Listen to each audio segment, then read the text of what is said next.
Hello friends, welcome to home maker life.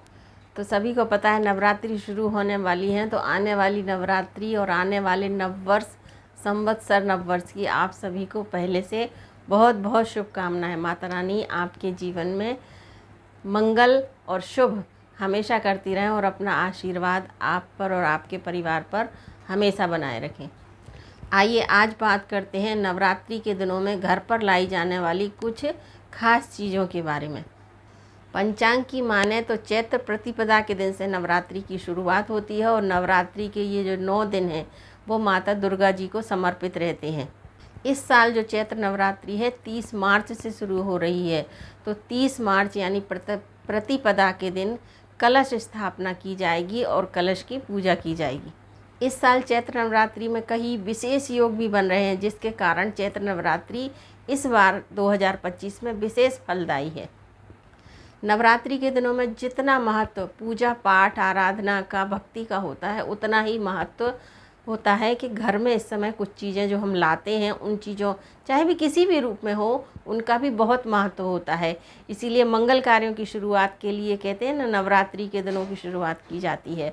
तो चलिए कुछ चीज़ों के बारे में जानते हैं जो नवरात्रि के दिनों में लाना विशेष फलदायी माना जाता है। तो चलिए जानते हैं क्या हैं वो चीज़ें। तो चलिए देखते हैं। पहला है कलश। कलश स्थापना नवरात्रि की पूजा का विशेष हिस्सा माना जाता है या महत्वपूर्ण हिस्सा माना जाता है। वैसे भी किसी भी शुभ कार्य में कलश स्थापना का पहले महत्व होता है, पहले कलश स्थापना की जाती है।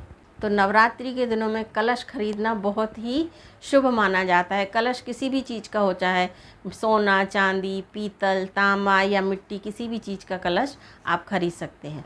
दूसरा है ध्वजा।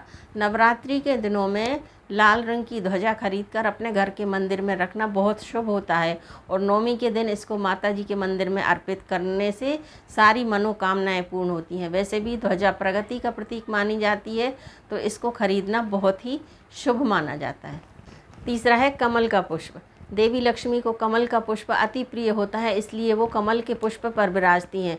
तो नवरात्रि में कमल का पुष्प या कमल के पुष्प पर विराजित माता जी की प्रतिमा को घर में लाना बेहद ही शुभ माना जाता है। इससे देवी लक्ष्मी अति प्रसन्न होती हैं। इसके बाद है लाल रंग का कलावा या जिसे मोली भी कहते हैं। इसको घर में लाना बहुत ही शुभ होता है और हाथ में बांधना भी बहुत शुभ माना जाता है। कहते हैं शास्त्रों में इसमें ब्रह्मा विष्णु महेश तीनों देवताओं का आशीर्वाद रहता है, तो इसको भी नवरात्रि के दिनों में घर पर लाकर रखना चाहिए। इसके बाद है मोरपंख। मोरपंख घर में सकारात्मकता का प्रतीक होता है, तो इसको घर में लाने से घर में हमेशा पॉजिटिव एनर्जी बनी रहती है। तो नवरात्रि के किसी भी दिन मोरपंख लाकर घर में अगर आप रखते हैं घर के ईशान कोण में, तो इससे घर की प्रगति होती है, आर्थिक संकट दूर होता है और जातक को विद्या और धन की कमी नहीं होती। इसके बाद लास्ट है शंखपुष्पी। शास्त्रों में शंखपुष्पी को अति शुभ माना जाता है। शंखपुष्पी की जड़ को लाकर डिब्बी में रखकर उसको अपनी तिजोरी में रखना चाहिए। इसके अलावा शंखपुष्पी की जड़ को घर के मंदिर में रखें और नियमित उसकी पूजा पाठ करें, तो उससे घर की आर्थिक संकट और परेशानियां जो भी आपकी परेशानियां हैं वो दूर होती हैं। और शंखपुष्पी की नियमित रूप से सेवा करने से सुख सौभाग्य हमेशा बना रहता है। तो फ्रेंड्स, अगर आपको मेरे द्वारा दी गई जानकारी पसंद आई तो वीडियो को फुल वॉच कीजिए, लाइक कीजिए, अपने फ्रेंड्स और फैमिली सर्कल में शेयर कीजिए और अगर आप नए हैं तो चैनल को सब्सक्राइब कीजिए। मिलते हैं इसी तरह किसी बाद में अच्छी जानकारी के साथ। तब तक के लिए जय माता जी। Thank you.